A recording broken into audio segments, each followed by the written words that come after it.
Tennis is both a lifestyle sport that people play.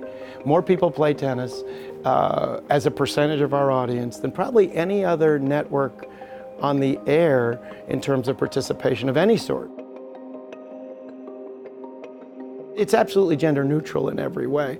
People don't consider whether it's a male or a female player out there, men or women viewers. It's the only sport where literally men watch men as much as they watch women, and women watch men as much as they watch women as well. And they play at equal levels, and they're paid at equal levels.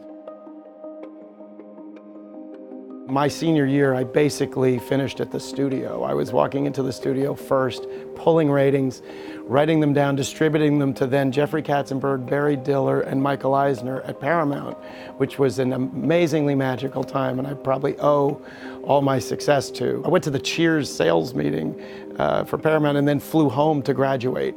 So it was basically a continuous path from school right to being on the road as a syndication sales executive. In a world where the ESPNs and perhaps the Amazons and who knows, maybe one day the Netflixes and the Apples are going to be competing for sports rights, all against each other with CBS, ABC, and NBC and Fox, for the broadest possible palette and very small swatches of appointment television on their big platforms to then toss to their digital or behind the paywall platforms.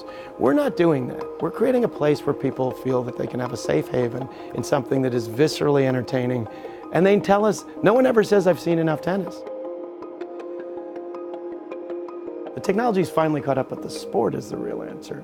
And it's wonderful to see the kind of growth that we've been able to have going from 30 to 60 million homes. We're on track to hit 70 million homes in the not too distant future. A lot of our viewers actually play the game. And even if you don't play, the ability and accessibility of the sport, you probably know someone who does. Maybe you used to. It feels accessible. And so there's a cathartic relationship and relatability to the sport and we're constantly trying to pave the way and say, you could be out there. Because it is an open sport, there's nothing stopping, certainly a young player, a child, anywhere of any economic background, anywhere in the world, from between those lines, working their way up to the center stage at the US Open.